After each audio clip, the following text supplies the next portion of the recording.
Hello and welcome again to my YouTube classes, All Accounting. Dear students, आज हम accounting के और एक बहुत ही इंपॉर्टेंट टॉपिक पे बात करने वाले हैं. The topic is golden rules of accounting. Golden rules of accounting.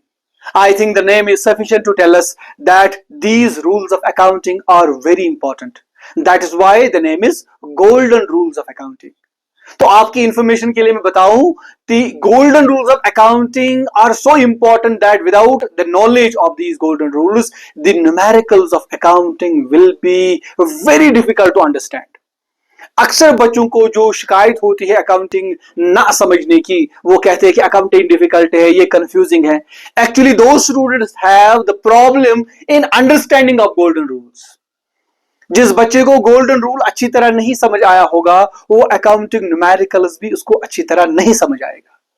तो अक्सर बेशतर बच्चों को जो शिकायत होती है, accounting is confusing, accounting is difficult, it is not because the accounting itself is difficult और the student is not what do you call that, hardworking, intelligent. It's not because of that. It is because that a student has not clearly understood this topic, actually the golden rules. तो इस topic को समझने के बाद आपकी accounting की journey बहुत आसान हो जाएगी अगर आप इस टॉपिक को अच्छी तरह समझोगे. बिकॉज अकाउंटिंग में जो न्यूमेरिकल होता है वही प्रॉब्लम आती है बच्चों को, और न्यूमेरिकल में डायरेक्टली इन्वॉल्व है गोल्डन रूल्स. जब गोल्डन रूल्स का पता नहीं होगा तो न्यूमेरिकल कैसे समझ आएगा. तो इसलिए गोल्डन रूल्स को क्लियर करो पहले, उसके बाद न्यूमेरिकल पर जाएंगे, फिर आपको न्यूमेरिकल करने में बहुत आसानी होगी और आप आराम से समझोगे. और ये कोई ऐसा कुछ रॉकेट साइंस नहीं है, कोई मुश्किल चीज नहीं है, बहुत ही आसान है, बहुत ही इजी है, बहुत ही शॉर्ट है. इसको समझने के बाद मुझे लगता है कि अकाउंटिंग की मैक्सिमम प्रॉब्लम्स आपको सॉल्व हो जाएंगी इन रूल्स को समझने के बाद. तो अकाउंटिंग में जो न्यूमेरिकल है वो है क्या? Accounting numerical is not like the numerical of pure mathematics or physics or statistics.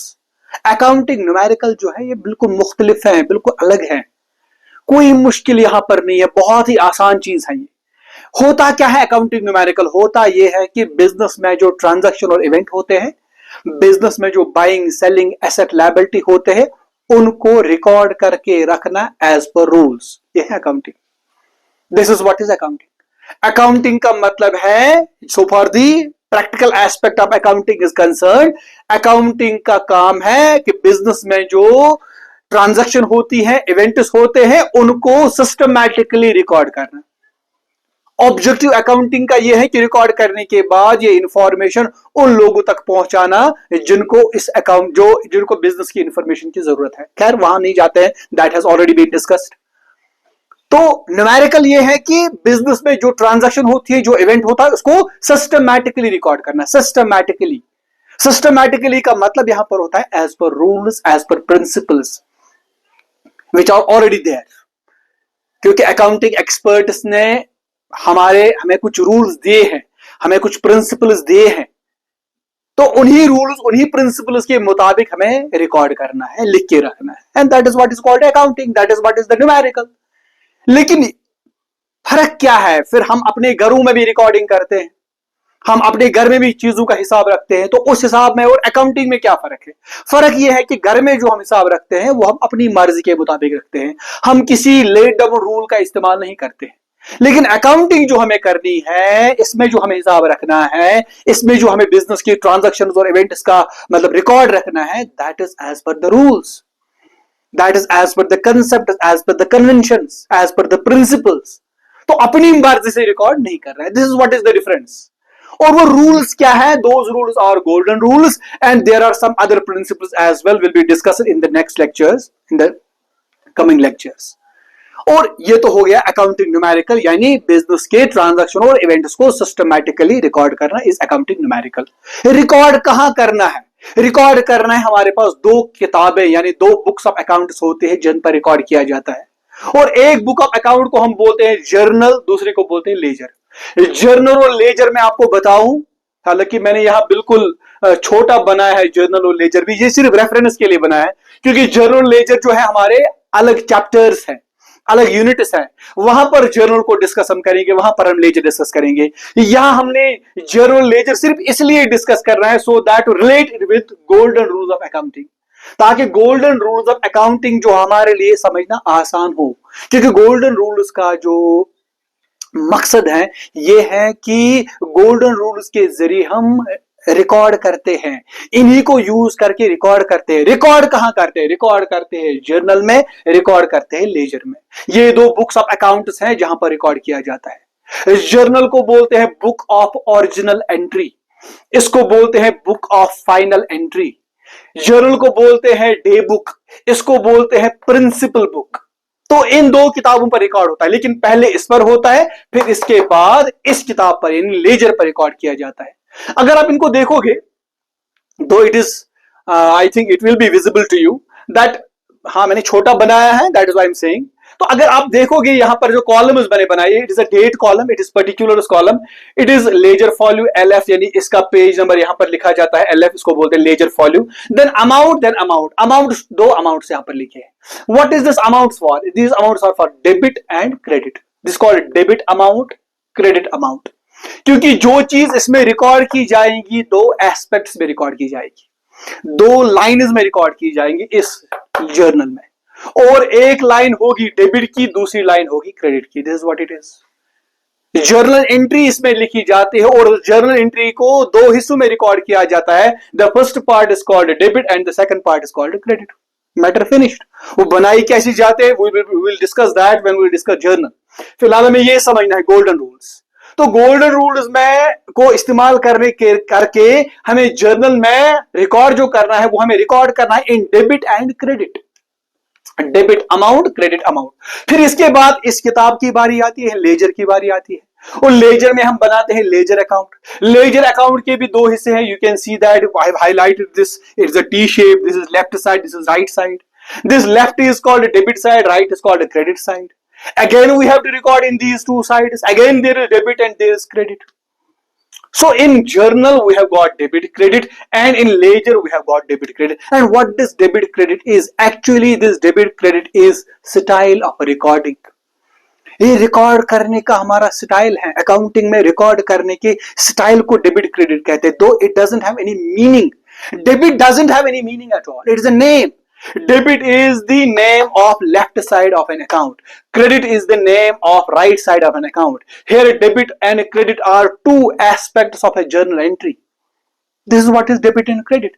और डेबिट के और क्रेडिट के बारे में ही जो रूल्स है उनको बोलते हैं गोल्डन रूल्स ऑफ अकाउंटिंग। इनको बोला जाता है rules for debit and credit.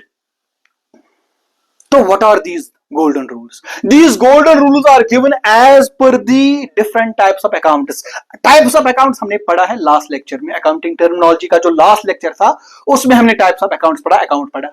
तो अकाउंट्स क्या क्या है? Personal account, real account, nominal account. Personal account में आता है natural person, artificial person, representative person.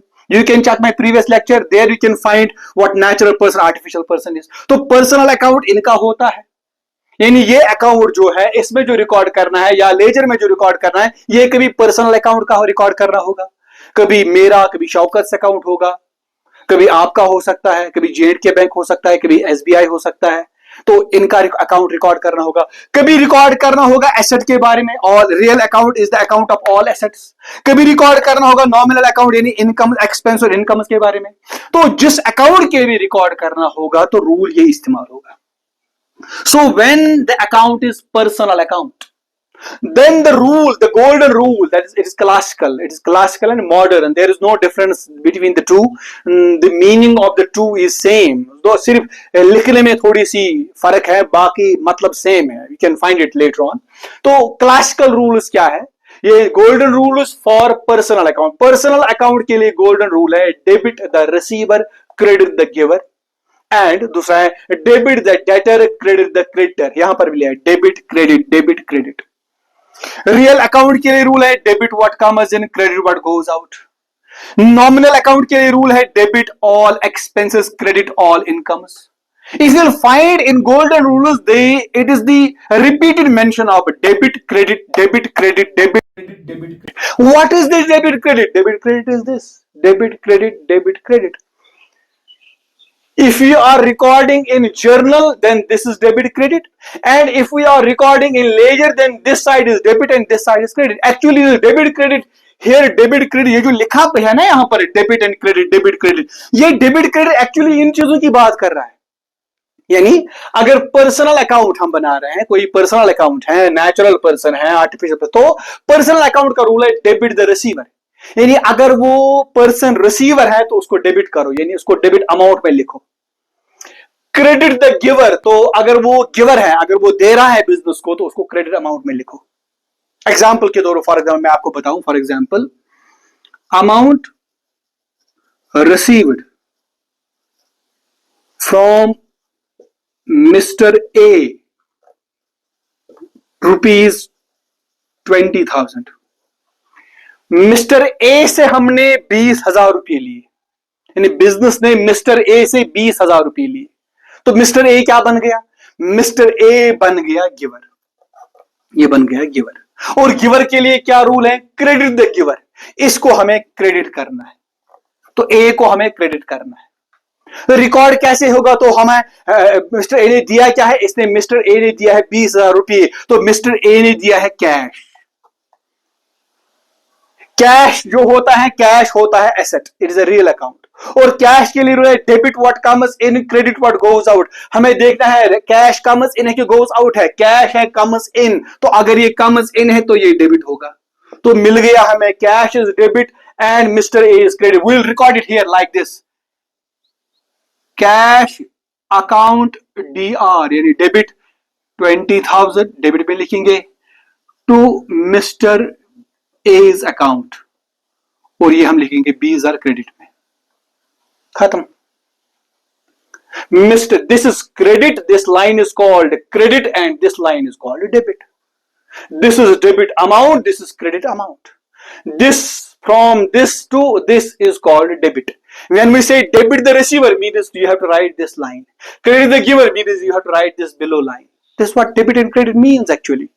उसके बाद फिर यहां ट्रांसफर हो जाएगा. ये मिस्टर ए इज गिवर, तो मिस्टर ए इस साइड में लिखा जाएगा. हम यहां लिखते हैं बाय कैश. मिस्टर ए के अकाउंट में लिखेंगे by cash 20,000. Mister A is giver. तो ये हम अगले क्लास में पढ़ेंगे. I don't want to confuse you here because it is a separate chapter. I just want to show you how do we record. Record हम ऐसे करते हैं. And these two lines are called journal entry. And journal entry has got two aspects. This one is called debit and this one is called credit. And ये debit credit के लिए जो formula है ये है. मैंने इसको ऊपर क्यों लिखा, इसको नीचे क्यों लिखा? Because of this rule, because of this method, because of these golden rules. तो याद रखना है, if there is personal account के लिए रूल है debit the receiver, credit the giver. या रूल है debit the debtor, credit the creditor. Debtor का मतलब होता है जो हमें उधारता है, यानी जो हमें उधारता है उसको डेबिट करो, जिसको हम उधारते हैं उसको क्रेडिट करो. ये बन गया पर्सनल अकाउंट के लिए रूल. और रियल अकाउंट के लिए रूल है डेबिट व्हाट कम्स इन, यानी अगर एसेट बिजनेस में आ रहा है तो डेबिट करो.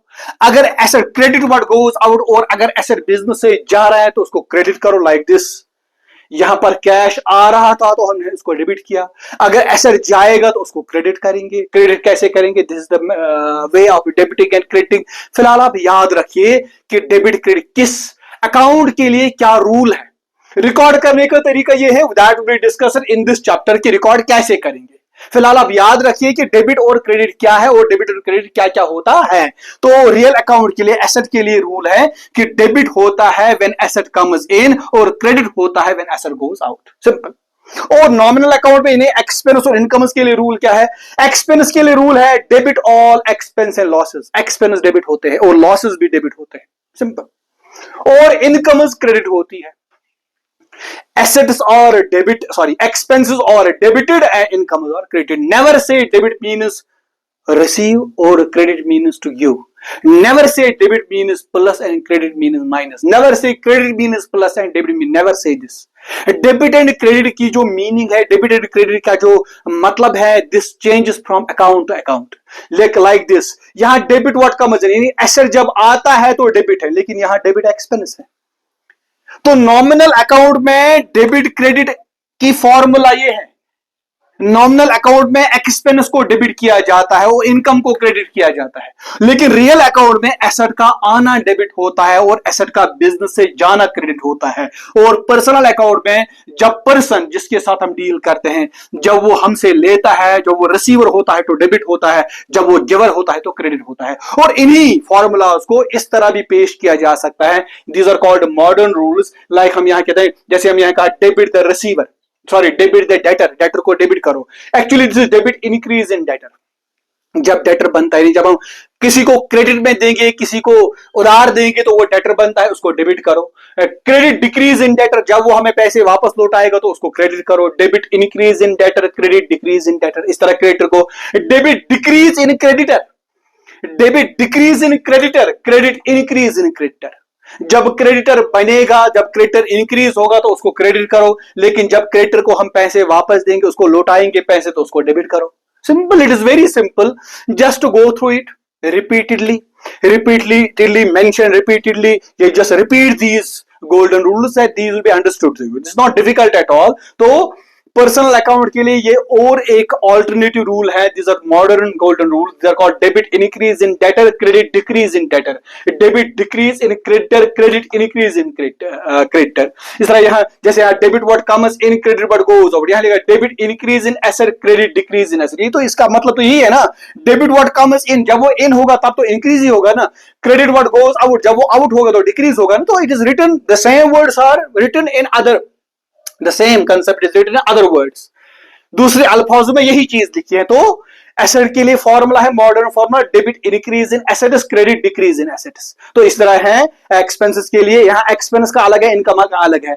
डेबिट इंक्रीज इन एक्सपेंस, यहां पहले एक्सपेंस की बात है, फिर इनकम की बात है, लेकिन यहां पहले भी एक्सपेंस की बात है, इसमें क्रेडिट में भी एक्सपेंस की बात ही की गई है। तो डेबिट इंक्रीज इन एक्सपेंस, क्रेडिट डिक्रीज इन एक्सपेंस। एक्सपेंस अगर इंक्रीज होगा, एक्सपेंस होगा जब आप खर्चा करोगे तो डेबिट करोगे, लेकिन अगर वो खर्चा किसी वजह से कम हो गया, there are the chances that some expense may be reduced, तो दैट टाइम अगर वो खर्चा कम हो गया तो उसको हम क्रेडिट करेंगे। इस तरह डेबिट डिक्रीज इन इनकम, अगर इनकम कम हो रही है कोई इनकम तो उसको डेबिट करो, and credit increase in income, अगर इनकम बढ़ रही है तो उसको क्रेडिट करो, जैसे ये है। This means this, debit all expenses, credit all incomes. Income जब आती है तो उसको क्रेडिट करो, एक्सपेंस जब होता है तो उसको डेबिट करो। इसी अल्फाज को हमने यहां दो बार रिपीट किया है कि एक्सपेंस जब इंक्रीज होता है तो डेबिट करो, एक्सपेंस जब डिक्रीज होता है तो क्रेडिट करो। इनकम जब डिक्रीज होती है तो डेबिट करो, इनकम जब इंक्रीज होती है तो उसको क्रेडिट करो। These are the golden rules. लेकिन एक ही बार में, हाँ समझ तो आता है एक ही बार में, लेकिन उसको रिपीट करना बहुत जरूरी है। If you want to have a clear understanding of these golden rules, then you have to repeatedly watch this lecture so that to understand, and then you have to repeat these things again and again, and then you have to remember these things again and again. तो let me recapitulate this all. Here golden rules I told you, personal account के लिए golden rule है debit the receiver, credit the giver, debit the debtor, credit the creditor. Real account के लिए rule है debit what comes in, credit what goes out. Nominal account यानी expense incomes के लिए rule है debit all expenses, credit all incomes. ये जो debit credit बार बार repeat हो रहा है, actually this is debit credit is actually journal का debit credit ये है, और ledger के लिए debit credit ये है। तो यहाँ पर जो debit credit बार बार repeat हो रहा है, actually he is talking about this debit and this credit and this debit and this credit, ये डेबिट और इस क्रेडिट की बात हो रही है जो यहां पर डेबिट क्रेडिट बोला जा रहा है। तो अक्सर बच्चे जब जर्नल एंट्री करते हैं, लेजर अकाउंट करते हैं, उनको समझ नहीं आता है कि डेबिट क्या करना है, क्रेडिट क्या करना है। क्यों समझ नहीं आता? Because they don't have information of these golden rules.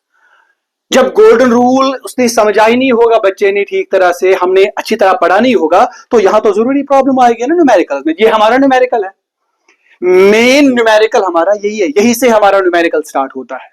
और अगर यहां प्रॉब्लम आ रही है, जर्नल हमें नहीं आता है, लेजर हमें नहीं आता है, दैट सिंपली मीन्स, और दैट मीन्स कि हमें यहां प्रॉब्लम है, गोल्डन रूल्स में हमें यह समझने में भी प्रॉब्लम हुई है।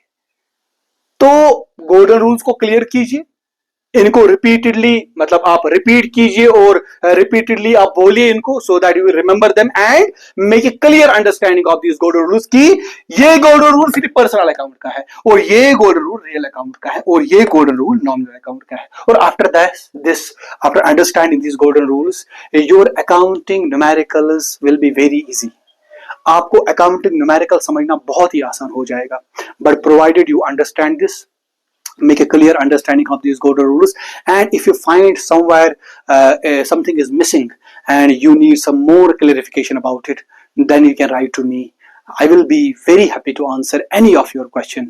So I'll be meeting you again in my next lecture with some more interesting topic. Till then, I wish you best of luck. Khuda Hafiz.